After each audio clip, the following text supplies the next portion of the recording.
Good morning student. आज हम chapter 10 part 10 51 उड़ान का पार्ट 2 स्टार्ट करेंगे। लास्ट क्लास में हमने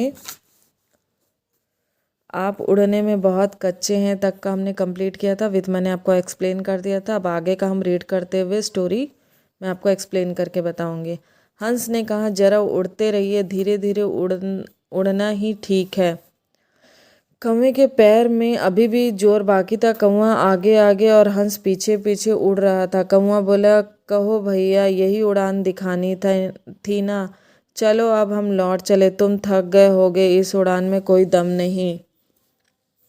जैसी कौवा बोलता है कि आप कच्चे हैं, मतलब अभी अभी सीख रहे हैं क्या, तो हंस क्या जवाब देता है, आप उड़ते रहिए, हम क्या है धीरे धीरे ही उड़ेंगे।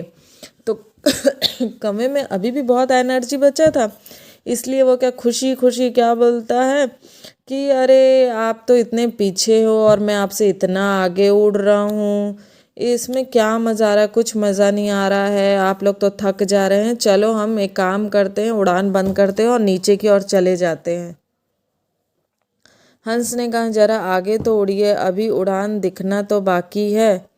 कौवे ने पैर में सॉरी जरा आगे उड़िए, अभी तो उड़ान दिखाना तो बाकी है। कौवा आगे उड़ने लगा, लेकिन अब वह थक चुका था। अब तक आगे था, अब वह पीछे रह गया। हंस ने कहा, कौवे भैया पीछे क्यों रह रहे, उड़ान तो अभी बाकी है। कौवा बोला, तुम उड़ते चलो, मैं देखते आ रहा हूँ और अब उड़ भी रहा हूँ। लेकिन कौवे भैया अब ढीले पड़ जा रहे थे, उनमें अब उड़ने की ताकत नहीं रही। उनके पंख अब पानी छूने लगे थे। पानी छूने लगने का मतलब क्या होता, पसीने आने लगे थे। देखो, पहले स्टार्टिंग में बहुत जोरों शोरों पे चल रहे थे कौवा और आगे की ओर उड़ रहा था, हंस पीछे थे। हंस क्या धीरे धीरे ही उड़ रहे थे, इसीलिए एक टाइम आया कौवा ऑटोमेटिक थक गया। थका तो क्या हो गया, वो ऑटोमेटिक पीछे हो गया और हंस आगे की ओर हो गए। तो हंस क्या पूछते, क्या बात है आप पीछे क्यों हो गए, तो वो क्या बोलते, नहीं आप लोग उड़ो ना, मैं देख रहा हूँ, बस ऐसे ही मैं मतलब उड़ रहा हूँ करके। हंस ने पूछा, कौवा भैया कहिए, पानी की चोंच छुआकर उड़ने का यह कौन सा तरीका है। कौवा क्या जवाब देता। हंस आगे उड़ता चला गया, कौवा पीछे रहकर पानी में डुबकियां खाने लगा। हंस ने कहा, कौवा भैया अब मेरी उड़ान तो देखनी बाकी है,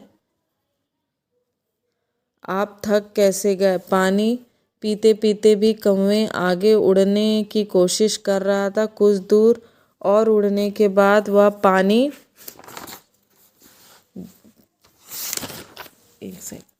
पानी में गिर पड़ा।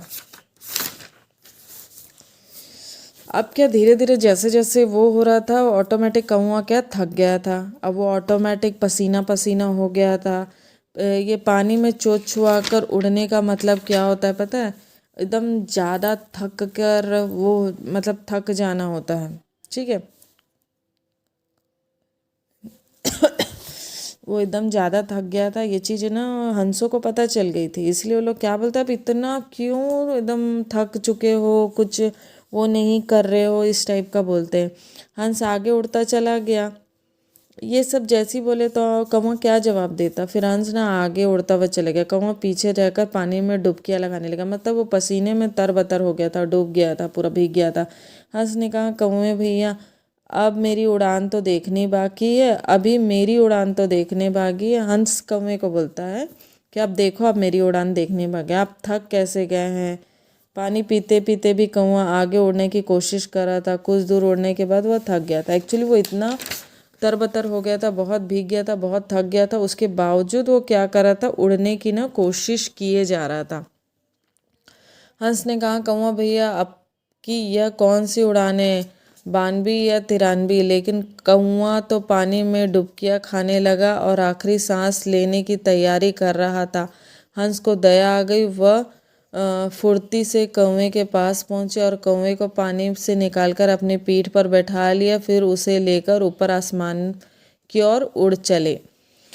क्या हुआ, हंस पूछते हैं कि कौवा भैया ये आपका कौन सा तरीका है उड़ने का, और ये जो आपकी जो उड़ान का तरीका है, ट्रिक है, ये 92 है कि 93 है, मतलब 52 वाला है कि 53 है। लेकिन कौवा क्या पानी में डुबकियां मारा था, मतलब वो पसीने में इतना ज़्यादा भीग चुका था कि उसकी हिम्मत नहीं हो रही थी आगे बढ़ने की, और वो आखिरी सांस लेने लग गया, मतलब उसका दम घुटने लगा, मतलब मरने की स्थिति में आ गया था, वो इतना ज़्यादा थक चुका था। हंस को ना फिर क्या हो गया, उसके ऊपर दया आ गई। वो क्या करते हैं, कौवे को ना अपनी पीठ पर बैठा लेते हैं, मतलब पसीने से लथपथ कौवे को अपनी पीठ पर बैठा लेते हैं और उड़ाकर लेके जाते हैं, और वो उसको आसमान में उड़ाकर लेकर चले जाते हैं। कौवा बोला, ओ भैया, यह तुम क्या कर रहे हो, मुझे तो चक्कर आ रहे हैं, तुम कहाँ जा रहे हो, नीचे उतारो नीचे उतारो। कौवा थर थर काँप रहा था। हंस ने कहा, अरे जरा देखो तो सही में तुमको यह अपनी एक उड़ान दिखा रहा हूँ। कौवा सुनकर खिसिया खिसिया गया, उसको अपनी बेवकूफ़ी का पता चल गया और वो गिड़गिड़ाने लगा। जैसी वो थकने वाला था, मतलब वो मतलब इतना थक चुका था कि वो मरने वाला था, मरने की स्थिति में आ गया था, वैसी स्थिति में क्या हुआ, हंस ने उसको मदद की और अपनी पीठ पर बैठा लिया। पीठ पर बैठाकर वो तेजी गति से उड़ने लग गया, जिसके कारण कौवा ना डर गया था। वो बोलता, अरे इतने ज़ोर से क्यों चल उड़ रहे हो। तो हंस क्या बोलता है, ये तो मेरी बस एक उड़ान है भैया, कौन सी बड़ी बात है। तब ना कौवे को अपनी जो बात, मतलब उसको जो इस चीज़ का इतना घमंड था ना, उसको ये चीज़ महसूस होने लग गया, मैं किसके सामने इतना घमंड दिखा रहा हूँ। उसको उसकी बेवकूफ़ी समझ आ गई, और वो क्या करता है, उससे माफ़ी मांगने लगता है और बोलता है, इतना मत तेज़ी से उड़ो। यह देखकर हंस नीचे उतारता है, कौवे को बरगद की डाल पर बिठा देता है। तब कौवे को लगता है कि हाँ, अब वह जी गया। लेकिन उस दिन कौवे को समझ आता है कि उसकी बिसात कितनी है। जैसी वो रिक्वेस्ट करता है कि हाँ मुझे समझ आ गया, मतलब माफ़ कर दो, कि इतना ज़्यादा ईगो अच्छी बात नहीं है, ये सब। वो जैसे उसको गिड़गिड़ाते हुए सुनता है तो ऑटोमेटिक हंस क्या करता है, उसको नीचे उसके बरगद पेड़ पर उतार देता है। और कौवे को ना तब फील होता, रे अब मेरी जान बच गई, इसका मतलब अब मैं जी जाऊँगा, मतलब अब मैं जी जाऊँगा। उसके बाद उसको समझ आ जाता है कि उसकी बिसात कितनी है, मतलब उसकी औकात कितनी है, जो इतना घमंड निकाल रहा था वो। ये जो पूरा चैप्टर है, मतलब जो पार्ट है, उसे यही समझ आता है, एक निष्कर्ष निकलता है कि इंसान को कभी भी घमंड नहीं करना चाहिए। सब अपने अपने जगह पर ही होते हैं। आपको ज़रूरी नहीं मुझे जो आता है आपको आए, और आपको जितना आता है मुझे आए। इसीलिए अपने किसी भी काम पर कभी घमंड नहीं करना चाहिए। लास्ट क्लास में आपने शब्दार्थ किया, मुहावरों के अर्थ किया, सही उत्तर पर निशान लगाए किए, और खालिस्तान किया, और लास्ट में क्वेश्चन आंसर किए। आज हम देखेंगे भाषा विचार। निम्न शब्दों के दो दो पर्यायवाची शब्द बताइए। सरोवर का क्या होता है, तालाब और जलाशय। पेड़ का होता है वृक्ष और पादप। पानी का जल और नीर। आसमान का आकाश और गगन। पक्षी का चिड़िया और खग। निम्न में से प्रत्येक के लिए एक शब्द चुनिए, मतलब एक शब्द, अनेक शब्दों में एक शब्द। आकाश में विचरण करने वाला नभचर। रात्रि में विचरण करने वाला निशाचर। जिसका जन्म पीछे हुआ हो, अनुज। पीछे मतलब जो छोटा होता है। जिसका जन्म पहले हुआ हो, मतलब बड़ा, अगज। गांव का मतलब गांव में रहने वाले को क्या बोलते हैं हम लोग, ग्रामीण। नगर में रहने वाले को क्या बोलते हैं, नगरवासी। ठीक है। अब आता है वाक्य की रचना। शब्दों को एक क्रम में बिगड़े जाने पर वाक्य की रचना सही नहीं होती है। मतलब इसमें क्या कर रहा है, आपको नीचे लिखे शब्द समूह को क्रम के व्यवस्थित कर वाक्य बनाइए। ये जो है ना, उसको आगे पीछे लिखो, उसको हमको सही में लिखना है। जैसे का, की, ता, तो, को, कौआ, था, काजल। तो कैसे लिखेंगे, कौआ तो काजल की तरह काला था। कुछ बरगद हंस वहाँ आकर रहे रात भर पर। तो कैसे करेंगे, कुछ हंस वहाँ आकर बरगद पर रात भर रहे। एक मीनिंगफुल सेंटेंस बनाना है, मतलब जिसका अर्थ निकलता हो वो हमको वाक्य बनाना है।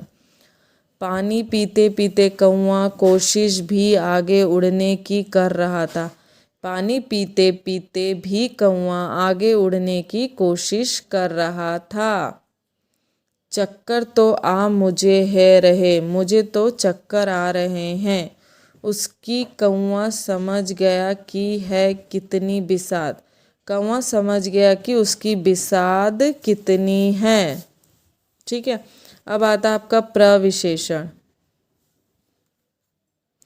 ये क्या है, इसका एक डेफिनेशन क्या है कि विशेषण शब्द संज्ञा सर्वनाम के, विशेषण क्या होता है, वो संज्ञा और सर्वनाम की विशेषता बताता है, और विशेषण की विशेषता बतलाने वाले को क्या कहते हैं, प्रविशेषण कहते हैं। जैसे एग्जाम्पल के लिए देखो, चूहा छोटा प्राणी है, चूहा छोटा प्राणी, ये छोटा क्या हमारा विशेषण है, ठीक है।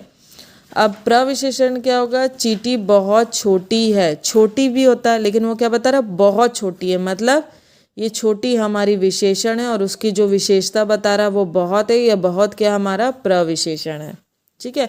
इसी से मिलता जुलता ये हमें फिलअप्स बनाना है। अगर इसकी डेफिनेशन देखोगे तो जो शब्द किसी विशेषण की विशेषता बताता है उसे परिवेशन कहते हैं, मैंने अभी आपको बताया था। जैसे ये देखते हैं फिलअप्स, सरोवर के किनारे बरगद का खालिस्तान बड़ा पेड़ है, तो क्या लिख सकते हैं हम लोग, बड़ा को और ज़्यादा मतलब उसका प्रविशेषण बनाने के लिए क्या करेंगे, उसकी विशेषता बताएंगे, तो क्या होगा, बहुत बड़ा पेड़ है, उसका शरीर यूं ही खालिस्तान बड़ा नहीं है, मतलब इतना बड़ा नहीं बना, सॉरी इतना बड़ा बना लिया है। खालिस्तान धीरे धीरे पंख फड़फड़ाते हुए हंस भी पीछे पीछे उड़ता रहा, बिल्कुल धीरे धीरे पंख फड़फड़ाते हुए हंस भी पीछे उड़ता रहा।